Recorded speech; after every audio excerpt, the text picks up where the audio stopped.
আপনারা বিভিন্ন সরকার দেখেছেন, এমনকি একটা দল বলে তারা কখনো ক্ষমতায় আসে নাই, কিন্তু আসলে তারা 1971 সালে ক্ষমতায় ছিল। 1971 সালে আমাদের 30 লক্ষ মানুষকে হত্যা করার পেছনে যারা ছিল, এই বিষয়টা আপনারা জেনে নেবেন কারা ছিল। আমাদের 2 লক্ষ মা বোনকে লাঞ্ছিত করা হয়েছে, এই বিষয়গুলো আমরা সকলেই জানি। সুতরাং ওই সময় 6 জন মন্ত্রী ছিল তাদের দলের।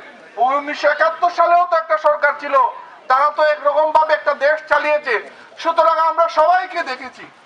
কমিউনিস্ট পার্টি, এই পার্টি চীনে ক্ষমতায় আছে, এই পার্টি শ্রীলঙ্কায় সাম্প্রতিক সময়ে ক্ষমতায় গিয়েছে, নেপালে ক্ষমতায় ছিল, এই পার্টি কিউবাতে ক্ষমতায় আছে, এই পার্টি ভেনেজুয়েলায় ক্ষমতায় আছে, এই পার্টি ভিয়েতনামে ক্ষমতায় আছে, এই পার্টি কোরিয়া ক্ষমতায় আছে।